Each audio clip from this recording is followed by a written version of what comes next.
नमस्कार, मी सौमित्र पोटे. मित्र म्हणजे आरोग्यमध्ये तुम्हा सगळ्यांचं स्वागत. तसं सध्या आपल्याकडे शृंखला चाललेली आहे ॲस्टर आधारची.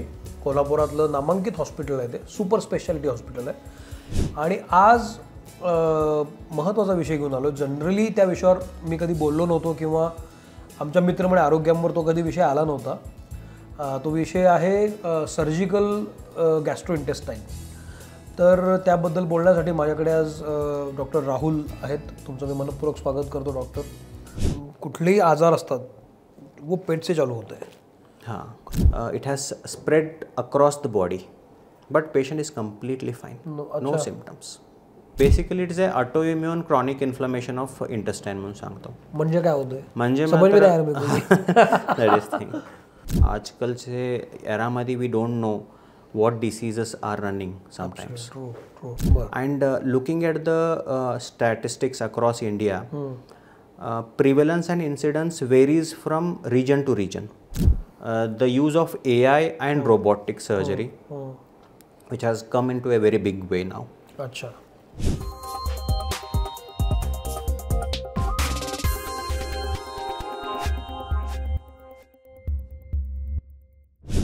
डॉक्टर मूळचे कर्नाटकचे आहेत आणि ते आता इथे रिसेंटली आलेत. पण मला खूप छान वाटलं की डॉक्टर उत्तम मराठी बोलत आहेत. ते त्यांच्या पेशंटशी सुद्धा मराठी बोलत आहेत. ते मूळचे इथले नाही आहेत तरीसुद्धा. त्यामुळे पेशंटशी आणि त्यांचं जे कनेक्शन आहे ते जास्त चांगलं होतं याचा मला विश्वास वाटतो. तुमचं मी स्वागत करतो डॉक्टर. आणि पहिला प्रश्न मी हाच विचारतो की हा जो GI आहे तर त्याच्यामध्ये नेमके कुठले कुठले आजार, कुठले कुठले रोग समावेश केलेला आहे त्यांचा? बघा, सर्जिकल गॅस्ट्रो तर like broad speciality, you call it as a super speciality आहे. इट स्टार्ट्स फ्रॉम इसोफेगस, जो आमच्या अन्नाच्या नाळी बोलतो आम्ही, अन्नाची नाळी, करेक्ट. आणि नेक्स्ट स्टमक आणि large intestine, small intestine, all those things. Apart from that ते राहते आणि आमच्या robotic surgery as a specifically तर नॅरो स्पेसेसमध्ये इट इज व्हेरी युजफुल राहते ते. बरं.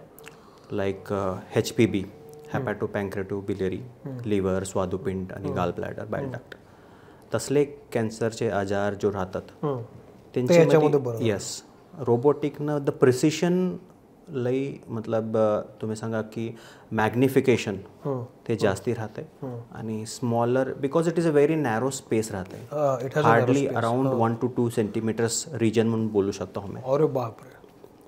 इन दॅट स्पेस कॅन्सरचे आजार नाहीतर बिनाईन डिसीजेस तसले आजारमध्ये आमच्या robotic it helps in degree of magnification आणि आम्हाला एक स्टिरोस्कोपिक विजन मिळतं तिथं. We call it as a 3D vision. 3D vision, हो. That helps in the surgery. पण यामध्ये नेमके कुठले कुठले आजार येतात? बघा, तर बेसिकली तर GI मॅलिग्नन्सीज म्हणा तर stomach, oesophagus, large intestine, colorectal malignancies. नंतर येते पँक्रेटिक मॅलिग्नन्सीज जो सांगतो आम्ही, periampullary, CA head of the pancreas, आणि गाल ब्लॅडर कॅन्सर, आणि नेक्स्ट आहे bile duct cancer. We call it as hilar cholangiocarcinomas और क्लॅटस्किन ट्यूमर म्हणून सांगतो त्यांना. आणि नेक्स्ट येतात हॅपॅटोसोलर कार्सिनोमास आणि कोलॅन्जिओकार्सिनोमास जो लिव्हरचे स्पेसिफिक राहतात डिसीजेस. लिव्हरची स्पेसिफिक कुठलाही असला तो त्याच्यामध्ये येतो मोस्ट ऑफ प्रॉब्लेम. जनरल असं म्हटलं जातं की कुठलेही आजार असतात वो पेट से चालू होते हैं. हाँ, आप जो खाते हो वहाँ से चालू होता है. सो खूप महत्त्वाचा अवयव आहे तो. तर या केसमध्ये तुमच्याकडे जे पेशंट्स येतात आत्ता ॲस्टर आधारमध्ये ते कुठले कुठले पेशंट्स आहेत? त्यांना कुठल्या कुठल्या प्रकारचे ट्रीटमेंट तुम्ही आता देत आहे? आता आमच्या इथं अपार्ट फ्रॉम बिनाईन जो बिनाईन डिसीजेस सांगतो आम्ही, जसे गाल ब्लॅडर स्टोन्स राहतात नाहीतर बाईल डक्ट स्टोन्स राहतात.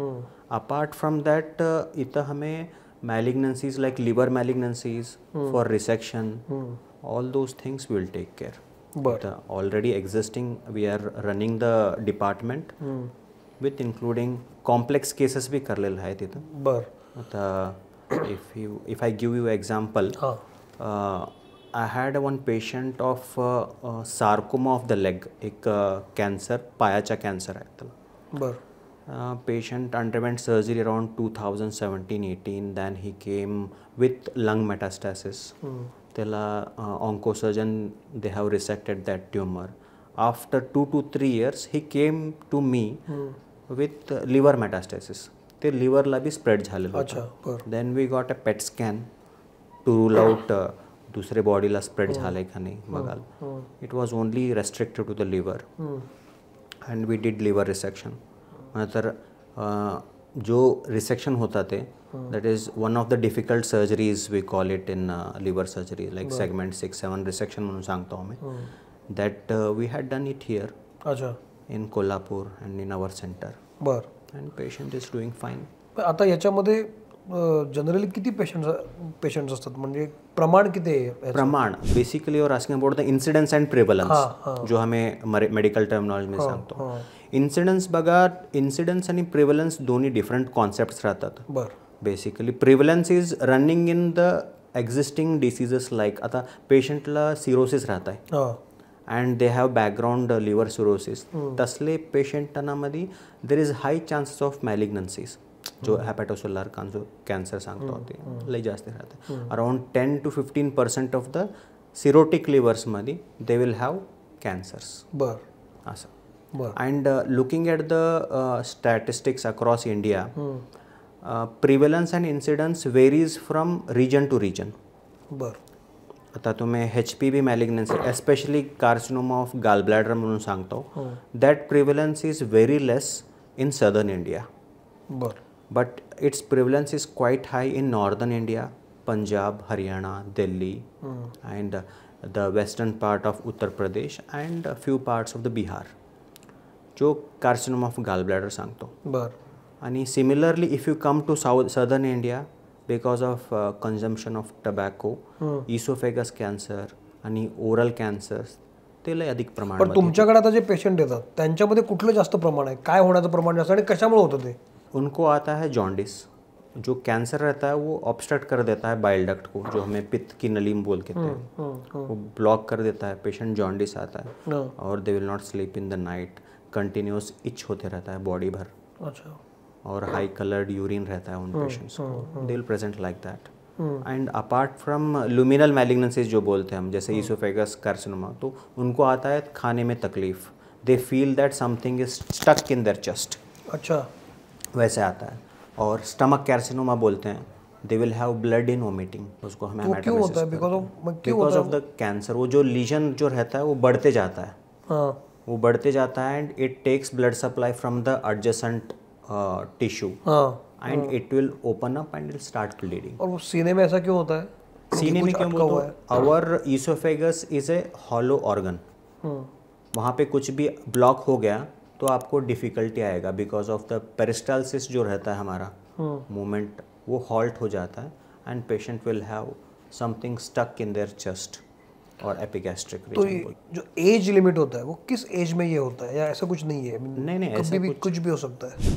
नहीं, देयर इज प्रिवलेंस तो है. एल्डरली एज में बहुत ज़्यादा रहता है. एज वी ग्रो ओल्ड तो ज़्यादा आता है. But recent what has been seen or what has been data says that even it increases in younger populations, like say about 40s or 50s. Why?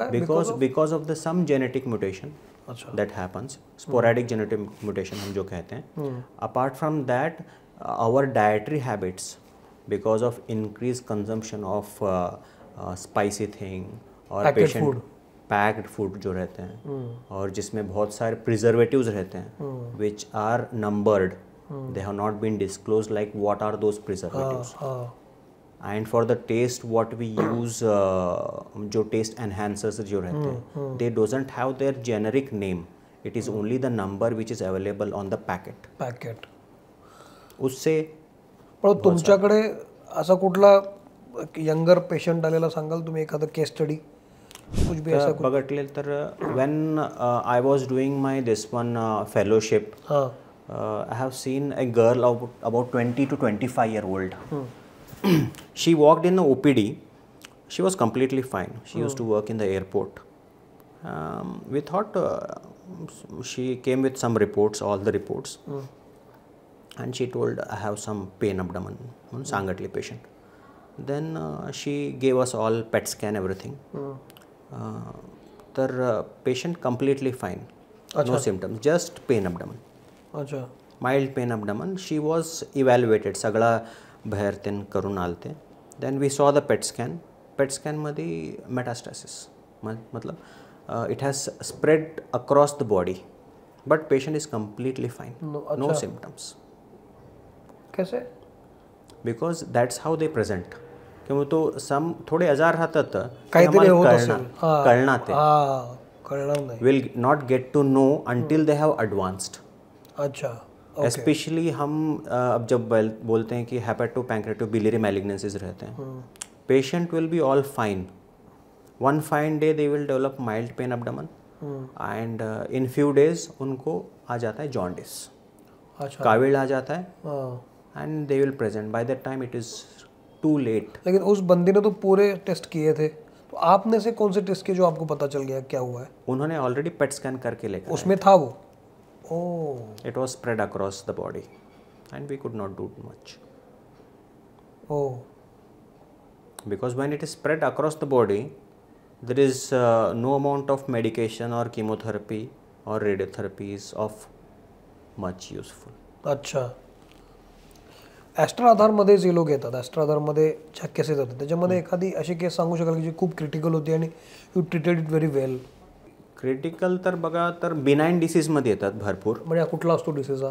बघा तर एक patient around 25-26 year old male, he came into the casualty with pain abdomen, and he gives a history देते की from past 2017-18 त्याला पोटाचा आजार होता, and they were getting treated at the local hospital. पण पोटाचा काय आजार होता ते माहिती नाही त्यांना. अच्छा. ओके.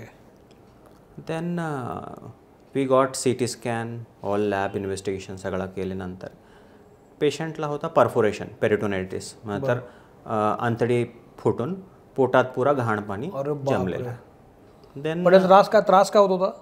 पेन अबडमन, फक्त पेन. ओके. ओके. त्याच्यानंतर हमें we took for surgery, emergency surgery at night around 11 o'clock or 12 o'clock. Then we did surgery, resection, anastomosis, ileostomy ते सांगतो सगळा करल्यानंतर. बापरे. And we had intraoperatively little doubtful that एक हमें बिनाईन डिसीजमध्ये इन्फ्लमेटरी बाउल डिसीज म्हणून सांगतो. बरं. It is common in younger patients.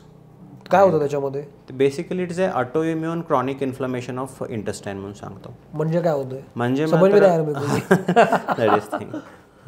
मग तर basically it is a autoimmune response, मग तर आमच्या बॉडीचे रिस्पॉन्स राहत आहे. बरं. Against our own cells. Okay. Especially the intestinal cells.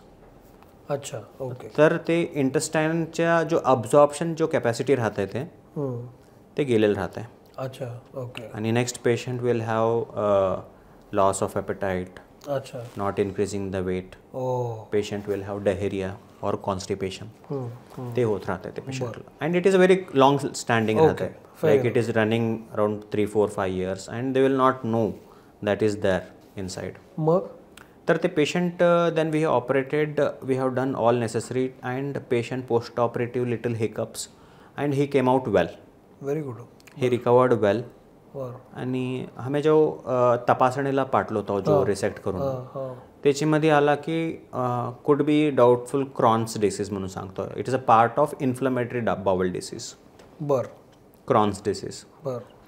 त्याच्यानंतर we started all treatment accordingly, and after 2 to 3 months हमें आयलिओस्टोमी केलेलं राहते. मग तर it's a just a diversion procedure. आणि नंतर we evaluated, started treatment, he is doing well. आणि त्याच्यानंतर we have closed this ileostomy. अच्छा. Now he is doing fine. हो का? And regular follow up. पण मग आता याच्यामध्ये जे रेग्युलर पेशंट असतात त्यांना काय सिम्पटम्स दिसायला लागल्यावर त्यांनी लगेच डॉक्टरकडे गेलं पाहिजे?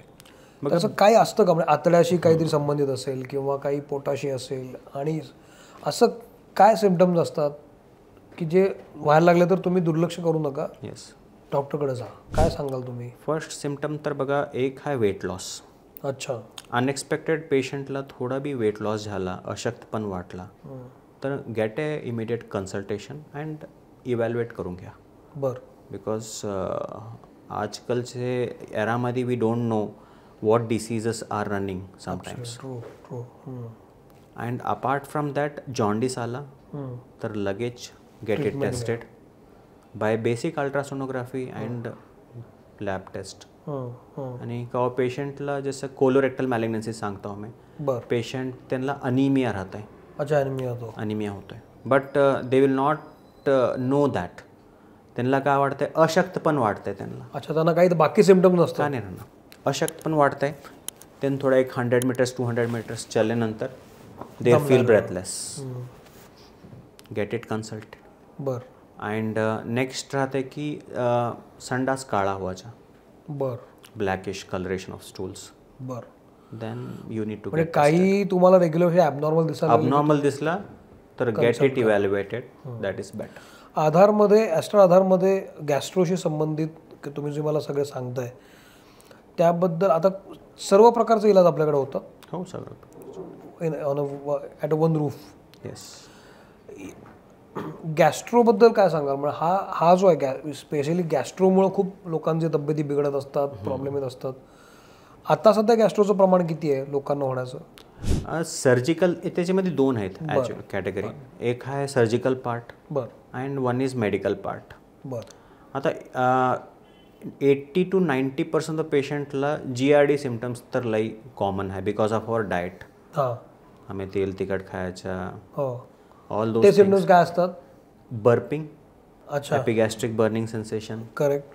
आणि त्यांना तोंडात ते पित्त वाटाच्या, all those things symptoms okay like quite common because of the diet, because of this diet spicy diet, बर ऑल दोज थिंग्स. आणि ते सोडून पेशंटला युजली बिनाईन डिसीजमध्ये तेच डल लेकिंग पेन अबडमन राहते त्यांना, लाईक दे पित्त म्हणून वाटतंय त्यांना, बट दे विल हॅव गाल स्टोन्स. अच्छा. बिकॉज ऑफ द गाल स्टोन्स भी जास्त पित्त होत आहे, बर्पिंग, एपिगॅस्ट्रिक बर्निंग सेन्सेशन, बर ते व्हायचे होते.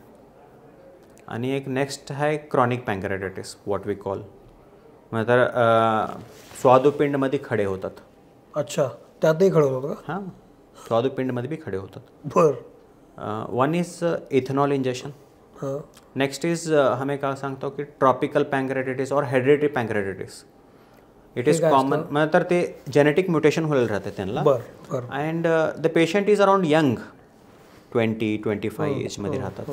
आणि त्यांच्या they will have continuous chronic pain राहते पोटात, पोटात राहते आणि पिटीत राहते. It is radiating to the back. And they will have foul smelling stools बर पासिंग राहते. आणि usually those patient will have diabetes mellitus early onset. पण मग अशामध्ये आता इट्स ऑल अबाउट फूड ना, म्हणजे तुम्ही फूड हॅबिट्स तुमच्या काय आहे, तुमच्या डाएट काय, याच्यावरनं ते मोस्ट ऑफ होतं. तुम्ही सजेस्ट काय कराल, कसा डाएट असायला पाहिजे ॲक्च्युली? आयडियल डाएट काय पाहिजे? आयडियल डाएट म्हणजे तर there is nothing called ideal diet actually. Okay.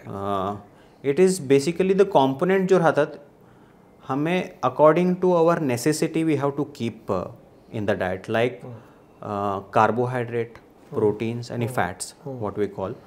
ते कॉम्पोनेंट प्रपोर्शनमध्ये राहिलं तर any diet is we call it as a healthy diet. Neither excess neither too low. Okay. येत्या काळामध्ये ॲस्ट्रा आधारमध्ये आणखी काय होणार आहे? म्हणजे काही तुम्ही आणखी कशावर काही उपचार करताय का? काही नवीन टेक्नॉलॉजी येते का? नवीन किंवा टेक्नॉलॉजी असं काही कसे अपडेट होत आहे तुम्ही? रेग्युलरली तर हमें अपडेट व्हायचा, we attend conferences and we go through the recent articles and all those thing. Now in the field of surgical बघितले तर the use of AI and robotic surgery, which has come into a very big way now. अच्छा. बर. And it is not a new technology altogether. It is an old technology. If you go through the evolution of the robotic surgery, it is happening around 1950s and 1960s na high, already existing high. बर. And but in last 25 to 30 years, there is a rich advancement in robotic surgery because of the AI. बर. And its application in the surgical specialty, especially surgical gastro. बर. हे होतं आहे आत्ता. हो. मला ह्या एपिसोडमध्ये ॲक्च्युली तसे काही जड शब्द आले असतील कारण ती मेडिकल टर्म आहे. पण मुद्दा हा आहे की अलीकडच्या काळामध्ये गॅस्ट्रो आणि पोटाच्या विकारांमुळे जर काही तब्येत तुमची बिघडत असेल तर तुम्ही तातडीने डॉक्टरला दाखवलं पाहिजे. ॲस्टर आधारमध्ये आत्ता जे आपण एपिसोड करतो त्याच्यामध्ये हे लक्षात येतं की सगळे एका छताखाली होणार आहे. आणि डॉक्टर तुम्ही किती वर्ष आधारशी असोसिएट आहे ॲस्टर आधार? आता मी रिसंट लाईक 5 months असोसिएशन. अच्छा, ओके. त्यामुळे आता ॲस्टर आधारच्या ताफ्यामध्ये डॉक्टर राहुलही आलेले आहेत. सो या GI बद्दल, सर्जिकल गॅस्ट्रो इंटेस्टाईनबद्दल काही तुम्हाला काही कुठला प्रॉब्लेम असेल किंवा काही तक्रार असेल तर तुम्ही इथे अगदीच येऊ शकता. डॉक्टर थँक्यू व्हेरी मच, तुम्ही वेळ दिलात. तुम्ही उत्तम मराठी बोलता आणि समजेल असं बोलता, त्यामुळे काही प्रॉब्लेम नाही आहे मराठी बोलायला. Thank you very much doctor. तुम्हाला या विषयाशी संबंधित काही प्रश्न असतील, काही शंका असतील तर तुम्ही मला विचारू शकता. ते काही प्रश्न आम्ही डॉक्टरांना सुद्धा विचारू, त्यांची उत्तरं तुमच्यापर्यंत पोहोचू, जेणेकरून तुम्ही तब्येतीत राहाल. हा एपिसोड कसा वाटला मला जरूर सांगा आणि पाहत राहा मित्रमणे आरोग्यम, कारण आपल्याला तब्येतीत राहायचं आहे. Thank you doctor. थँक्यू.